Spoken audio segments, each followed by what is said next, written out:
NEET தேர்விலிருந்து விலக்கு கோரிய தமிழ்நாடு அரசின் மசோதாவை மத்திய அரசு நிராகரித்து விட்டதாக சட்டப்பேரவையில் முதலமைச்சர் மு.க.ஸ்டாலின் தெரிவித்துள்ளார்.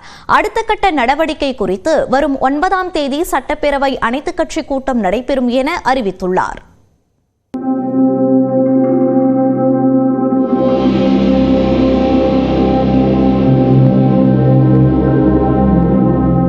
நீட் தேர்வில் இருந்து தமிழ்நாட்டிற்கு விலக்கு அளிக்க கோரி 2வது முறையாக கடந்த ஆண்டு சட்டப்பேரவையில் மசோதா நிறைவேற்றப்பட்டு ஆளுநர் RN ரவிக்கு அனுப்பி வைக்கப்பட்டது. நீண்ட இழுபறிக்கு பின்னர் அந்த மசோதாவை குடியரசுத் தலைவரின் ஒப்புதலுக்காக அவர் அனுப்பி வைத்தார். இந்நிலையில் சட்டப்பேரவையில் நேற்று உரையாற்றிய முதலமைச்சர் மு.க.ஸ்டாலின் தமிழ்நாட்டின் நீட் விலக்கு மசோதாவை மத்திய அரசு நிராகரித்து விட்டதாக கூறினார்.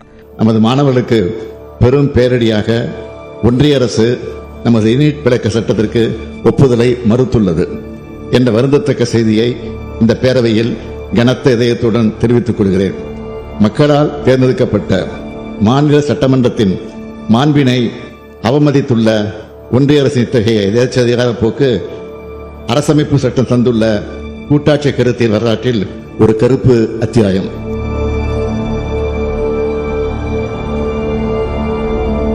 நீட் தேர்வுக்கு எதிரான தமிழ்நாடு அரசின் போராட்டம் தொடரும் என முதலமைச்சர் மு.க.ஸ்டாலின் தெரிவித்தார். இந்த போராட்டத்தின் அடுத்த கட்டத்தில் நாம் எடுக்க வேண்டிய சட்டபூர்வமான நடவடிக்கைகள் குறித்து சட்ட வல்லுநர்களிடமும் கலந்தாலோசிக்கப்படும். மேலும் இது தொடர்பாக அனைத்து சட்டமன்ற கட்சித் தலைவர்களிடமும் ஒரு கலந்தாலோசனை கூட்டம் வரும் 9ஆம் தேதி அன்று மாலை தலைமைச் செயலகத்தில் நடத்தப்பட உள்ளது. சட்டப்பேரவைக்கு வெளியே செய்தியாளர்களை சந்தித்த எதிர்க்கட்சித் தலைவர் எடப்பாடி பழனிசாமி நீட் தேர்வு ரத்து குறித்த ரகசியத்தை இப்போதாவது திமுக வெளியிட வேண்டும் என விமர்சித்தார்.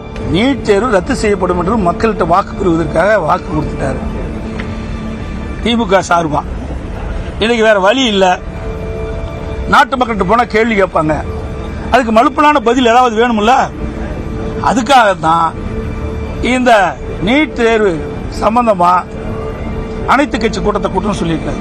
இதனிடையே கோவையில் செய்தியாளர்களை சந்தித்த பாஜக மாநில தலைவர் அண்ணாமலை நீட் விவகாரத்தில் திமுகவின் நாடகம் முடிவுக்கு வந்ததாக தெரிவித்தார்.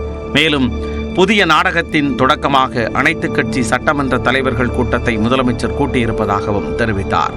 சட்டப்பேரவை வளாகத்தில் பேட்டியளித்த பாஜக MLA வானதி சீனிவாசன் முதலமைச்சர் திசை திருப்பும் அரசியல் செய்வதாக சாடினார்.